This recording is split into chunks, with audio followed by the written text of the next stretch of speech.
ညံကောင်းတယ်ဆိုတာနဲ့တင်ပါကိုပြည့်မီမိလေတင်ချပု္ပ္ပစာခက်ခဲကြီးတွေကိုစက္ကန့်ပိုင်းတွင်တွက်ပြနိုင်တာလားဒါမှမဟုတ်ဆွဲဆောင်ချမ်းကြီးတဲ့အုံလုံးကိုအလူရနေတာမျိုးလားတကယ်တော့အဲ့ဓာတွေထက်ပိုပြီးရှားပါသလိုပိုပြီးတော့လည်းအစွမ်းထက်တဲ့ဉာဏ်ရည်မျိုးရှိပါသေးတယ်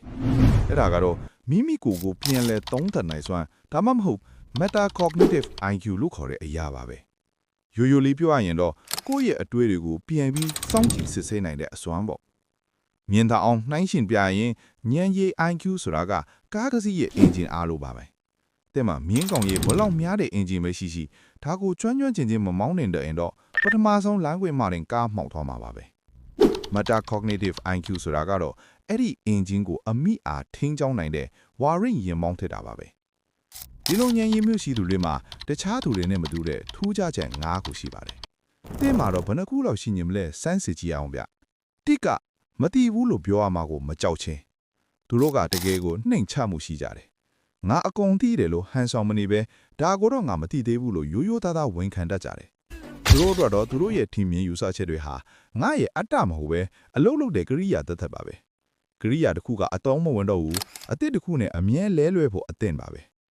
နှစ်ကစကားမပြောခင်ခထရပ်တန်းခြင်းထက်မြက်တဲ့သူတလောက်ကိုခက်ခဲတဲ့မိခွန်းတစ်ခုမေးကြည့်ရင်သူတို့ချက်ချင်းအဖြေမပြေပဲခဏလောက်ငြိမ်ထွားတာကိုတွေ့ရပါလိမ့်မယ်အဲ့ဒါဟာသူတို့နှီးကွေးလို့မဟုတ်ပါဘူး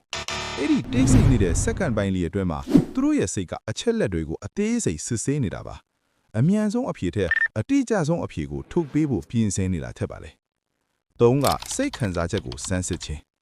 သူတို့ဟာစိတ်ရုပ်တွေမဟုတ်ပါဘူးခံစားချက်တွေရှိကြတယ်ဒါပေမဲ့တခုခုကြောင့်ဒေါသထွက်လာတာဖြစ်ဖြစ်စိုးရိမ်လာတာဖြစ်ဖြစ်ငါဘာလို့ဒီလိုခံစားနေရတာလဲလို့ကိုပြန်မေးလိရှိတယ်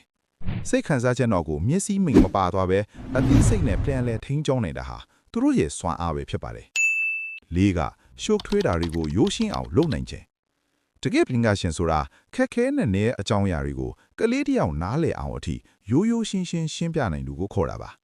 စကလုံးကြီးကြီးမားမားလေးသုံးပြီးလူကြားကောင်းအောင်လုပ်တာထက်အနှစ်သာရကိုထိထိမိမိနဲ့ရိုးရိုးရှင်းရှင်းတင်ပြနိုင်တာကတကယ်ဉာဏ်ကြီးရှင်တွေရဲ့လက္ခဏာပါငါကအမားကိုလက်ခံနိုင်ခြင်းလူတော်များများကငင်းကုံပွဲတွေမှာအနိုင်ရဖို့ကိုပဲအားတိုင်ကြတယ်ဒါပေမဲ့ဒီလိုဉာဏ်ရည်မျိုးရှိသူတွေကတော့အမှန်တရားကိုသိဖို့ပဲဦးတည်ကြတယ်ကိုမှားနေတယ်လို့သိလိုက်တဲ့အခါရှက်မနေပဲဒါဟာငါရဲ့အတိညာဉ်ကိုအစိမ့်မြင့်တဲ့ဖို့ကခွင့်ရေးပဲလို့တတ်မှတ်ပြီးဝမ်းသာအားရပြင်းစင်တတ်ကြတယ်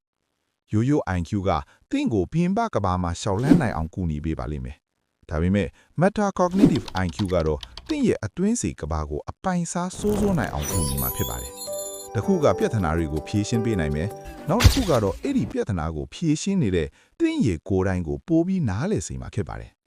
ကဲအခုပြောပြသွားတဲ့ metacognitive IQ ရဲ့ထူးခြားချက်၅ခုကိုပြန်ကြည့်ပြီးသင်ဟာကို၅မှတ်မှာဘယ်နှမှတ်ပေးခြင်းလဲ၅ချက်လုံးနဲ့ကုန်နေတယ်ဆိုရင်၅လို့ရေးပေးပါ၂ချက်လောက်ပဲရှိသေးတယ်ဆိုရင်လည်း2လို့ရိုးရိုးသားသားရေးပေးခဲ့ပါအမှတ်နည်းနေတာကရှက်စရာမဟုတ်ဘူးအခုလိုကိုပြန်စမ်းစစ်လိုက်တာကပဲ metacognitive IQ တိုးတက်ဖို့ပထမဆုံးခြေလှမ်းကိုစလန့်လိုက်တာမလို့ comment မှာပွင့်လင်းလင်းမှာချက်ပေးခဲ့ကြပါအောင်ဒါကြောင့်ကိုပြန်မေးကြည့်ပါသင်ဟာသင်ရဲ့အတွေးတွေကိုပြန်ပြီးမေးခွန်းထုတ်လေရှိသလားဒါမှမဟုတ်ငါထင်တာအမြဲတမ်းမှန်တယ်ဆိုတဲ့အတ္တနောက်ကိုပဲလိုက်နေမိသလား